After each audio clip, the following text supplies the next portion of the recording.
बिहार की राजधानी पटना के चौक थाना क्षेत्र का एक इलाका लगता है जंगली प्रसाद। यहाँ का रहने वाला सुनील कुमार, जिसकी उम्र लगभग 35 साल के आसपास होती है, जो कि मोबाइल का काम किया करता था, अपनी पत्नी से कहता है, जिसका नाम आभा निशा होता है, और साथ ही अपनी बहन से बोलता है कि बाजार में खरीदारी करने के लिए चलना है। पत्नी को भी गाड़ी में पीछे बैठाता है और बहन को भी बिठाता है। बहन का भी बच्चा होता है और पत्नी का भी बच्चा होता है, और यहाँ से वो चल देते हैं। जैसे ये भी थोड़ा सा सफर तय किया था, ये तारीख थी 18 दिसंबर 2021 की रात लगभग 7:30 बजे के आसपास।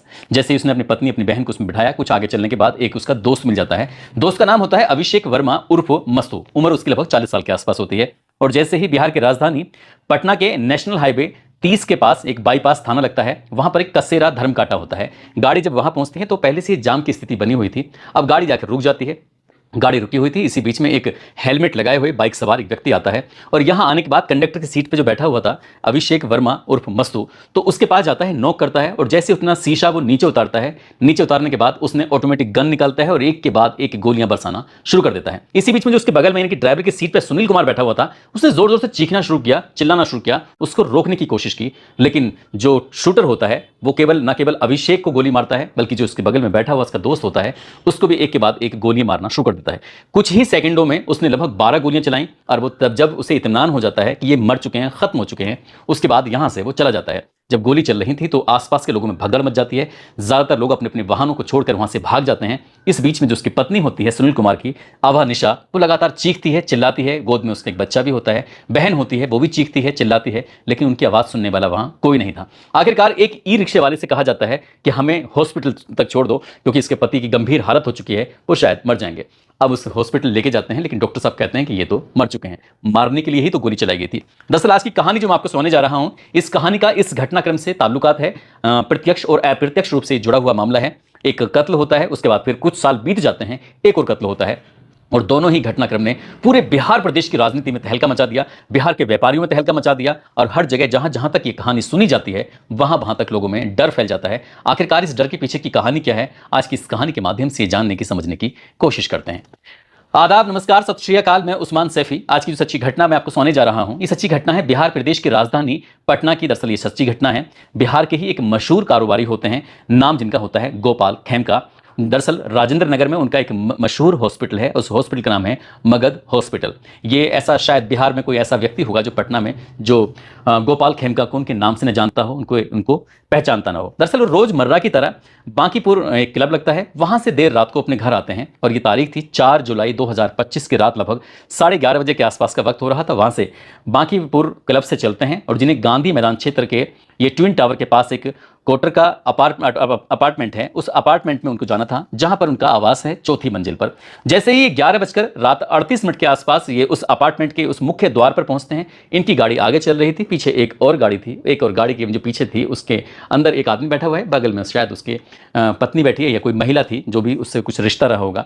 अब यहाँ पर आके गेट के पास आने के बाद जैसे ही गोपाल खेमका हॉर्न देते हैं, हॉर्न देने के बाद गार्ड तक ये आवाज़ पहुंचती है। गार्ड उधर से चलता है उसके मुख्य द्वार को खोलने के लिए, लेकिन पहले से ही वहाँ गाड़ियों के बीच में एक व्यक्ति है जो अपनी स्कूटर से आया हुआ था। उसने हेलमेट लगाया हुआ है, लग रहा था जैसे काफ़ी देर से इंतजार कर रहा था।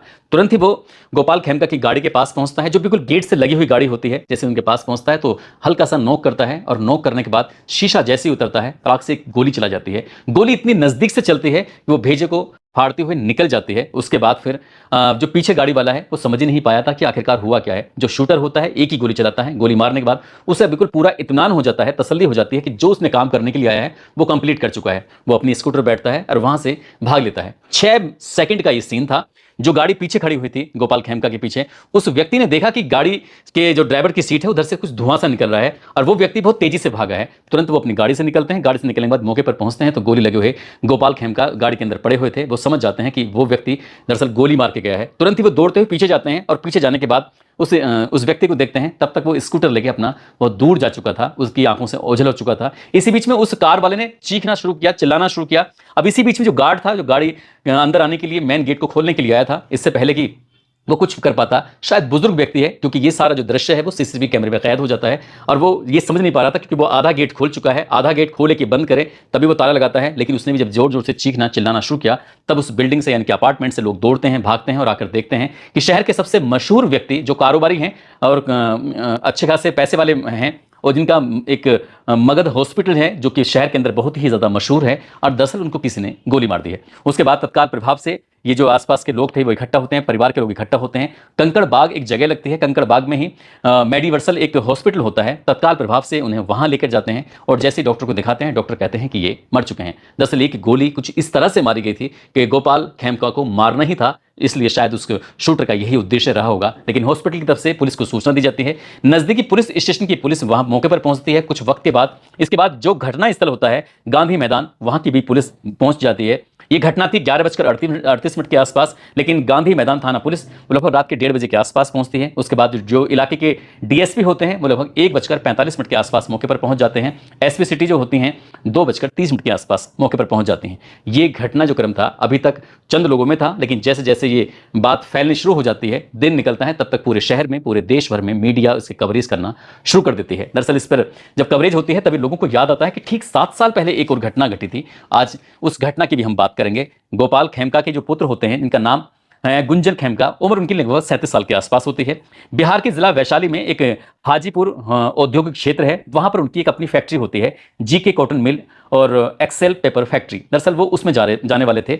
20 दिसंबर 2018 की दोपहर लगभग 12:30 बजे के आसपास का वक्त हो रहा था। जैसे गोपाल खेमका अपने घर आने के लिए मेन गेट के पास खड़े हुए थे, ठीक वैसे ही उनके बेटे गुंजन गोपाल भी मेन गेट के पास आकर खड़े हुए थे, हॉर्न बजा रहे थे। और इसी बीच में हेलमेट पहना हुआ बाइक सवार एक व्यक्ति होता है, जिसके पास जो गाड़ी होती है, बाइक होती है, उस बाइक को लेकर वहां मौके पर आता है और जिसमें कोई रजिस्ट्रेशन नंबर वगैरह कुछ नहीं था। और उसने आने के बाद यहाँ पर एक ड्राइवर बैठा हुआ है कार के अंदर, और जो बगल में बैठे हुए हैं वो गुंजन खेमका बैठे हुए थे, जो कि आने वाली जिस फैक्ट्री में वो आ रहे थे उसके मालिक होते हैं। और जैसे उस व्यक्ति ने जो बिना रजिस्ट्रेशन की बाइक के साथ आता है, उसने हेलमेट लगाया हुआ था, उसकी पहचान हो नहीं रही थी। दोपहर के 12:30 बज रहे थे। जैसे उसने ड्राइवर की सीट, कंडक्टर की सीट वाली उसने जब खटका करना शुरू किया, उसने नॉक करना शुरू किया। जैसे शीशा उतरता है उसके बाद एक के बाद एक 3 गोलियां चलती हैं, और जैसे 3 गोली चलते हैं तो उसमें से तीनों की तीनों गोली जो हैं वो गुंजन खेमका को लग जाती हैं और गुंजन खेमका की मौके पर ही मौत हो जाती है।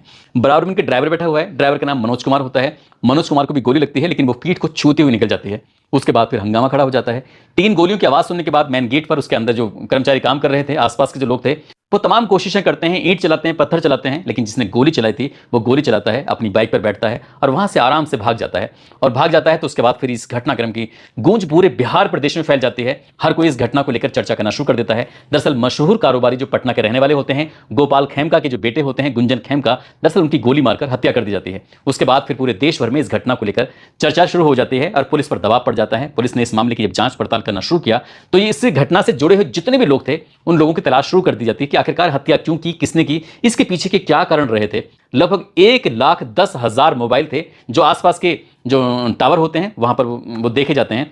उनको फिर रडार पे लिया जाता है। अब इनकी पड़ताल करना शुरू कर दिया जाता है। छांटते छांटते पुलिस के सामने एक बहुत लंबा चौड़ा एक नंबर था, इनकी 1,10,000, उसमें से कातिल को ढूंढना था। आखिरकार पुलिस 50 नंबरों तक पहुंच जाती है। 50 ऐसे संदिग्ध को हिरासत में लिया जाता है, उनसे पूछताछ की जाती है। अब चाहे इसमें सीआईडी हो, एसटीएफ हो या फिर लोकल की पुलिस हो, वो अपनी स्तर से जांच कर रही थी। काबिल ऑफिसर इसमें लगाए जाते हैं और काबिल ऑफिसर लगाने के बाद तब पता चलता है एक आदमी का नाम सामने आता है। कुख्यात अपराधी होता है जिसका नाम अभिषेक वर्मा उर्फ मस्तू होता है। दरअसल उसके बारे में पता चलता है कि वो न केवल अपराधी है बल्कि उसने कई सारी हत्याएं भी कर रखी हैं। 20 से ज़्यादा उस पर आपराधिक मामले उस पर चल रहे थे।